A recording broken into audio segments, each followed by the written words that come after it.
Hello दोस्तों, इस कहानी का शीर्षक है जादुई बक्सा। किसी गांव में एक किसान रहता था। उस गांव में वह बहुत ही गरीब था।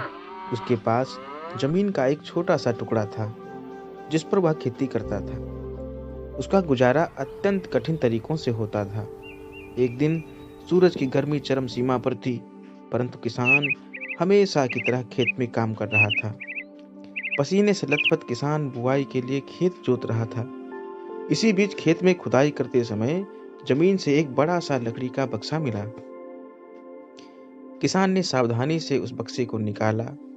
पहले तो उसकी समझ में ही नहीं आया कि उस बक्से का क्या करे। आखिर उसने बक्से को खेत के बाहर रख दिया। उसे साफ करने के बाद में जो रोटियां वह घर से लाया था वह बक्से में रख दी और अपने काम में जुट गया।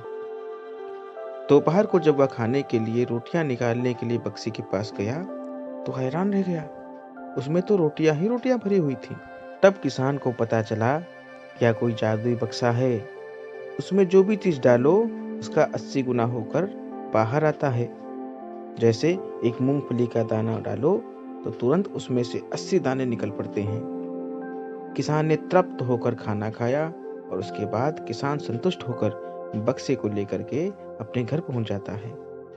बक्सा मिलने के बाद किसान बहुत खुश था। उसे लगा कि उसके सब दुख दूर हो गए। वह लालची नहीं था और धैर्यवान व्यक्ति था। उसने बक्से का दुरुपयोग नहीं किया। उसे जब भी किसी चीज की आवश्यकता होती थी तो वह बक्से से तुरंत प्राप्त कर लेता था। समय गुजरने के साथ साथ उसके बक्से के बारे में गांव के जमींदार को पता चला। जमींदार बेहद लालची था और उसे लगा कि ऐसे तो जादुई चीज उसके पास में होनी चाहिए। उस जादुई चीज पर तो उसका ही अधिकार है। उसके आदेश पर जमींदार के लठैत किसान को पकड़ कर ले आए। उसने किसान को धमका करके कहा, बक्सा जिस भूमि से मिला है वह मेरी जमींदारी में आती है, इसलिए बता उस बक्से पर किसका अधिकार होना चाहिए। किसान बोला, क्या ठीक है हुजूर कि वह भूमि आपकी जमींदारी में आती है, पर बक्सा जिस खेत से निकला है उस पर तो मैं खेती करता हूँ, अतः इस बक्से पर तो मेरा ही अधिकार बनता है। किसान गिड़गिड़ाया, लेकिन जमींदार ने बहुत धमकाया और धमका करके उस बक्से को छीन लेता है। बक्सा पाकर जमींदार बहुत खुश हुआ, मगर किसान का रो रो कर बुरा हाल हो जाता है। जमींदार की तो अब चांदी हो गई थी। वह जो चाहता बक्से में डालता और उससे कई गुना पाकर खुश हो जाता। कुछ लोगों ने जादुई बक्से की खबर मंत्री जी के पास पहुंचा दी। पहले तो उसे विश्वास ही नहीं हुआ। फिर उसने अपने विश्वस्त सेवक को बक्से की सच्चाई परखने के लिए भेजा। वहां जो उसने बक्से का जो जादू देखा तो वह मंत्री के पास आकर के सारी सच्चाई बता दी। मंत्री ने जमींदार को बुलाकर फिर उसे डराते हुए कहा, हमें पता चला है कि तुम्हारे पास एक जादुई बक्सा है, उसे तुरंत हमारे हवाले कर दो। इसी जादुई बक्से को हाथ से निकलते देखकर जमींदार की हालत खराब होने लगी। उसने मंत्री जी से बहुत विनती की, लेकिन मंत्री नहीं माना। बक्सा पाकर मंत्री भी मतवाला हो गया। विरोधियों को अब यह अच्छा मौका मिल गया।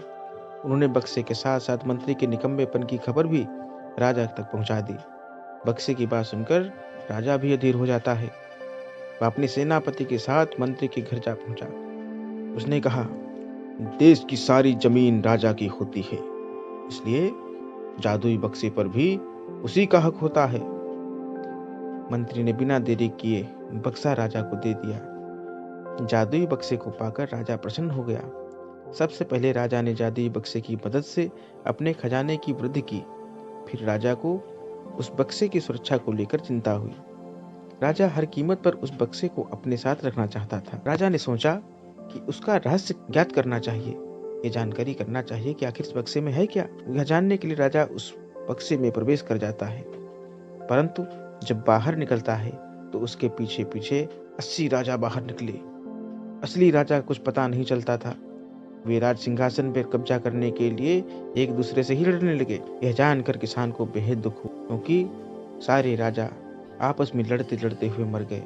किसान सोचता है कितना अच्छा होता बक्से को जमीन में ही गड़ा रहने देता, ना मैं लाता, ना यह स्थिति होती, ना हमारे राजा मरते, क्योंकि लालच को बुरी बला कहा गया है।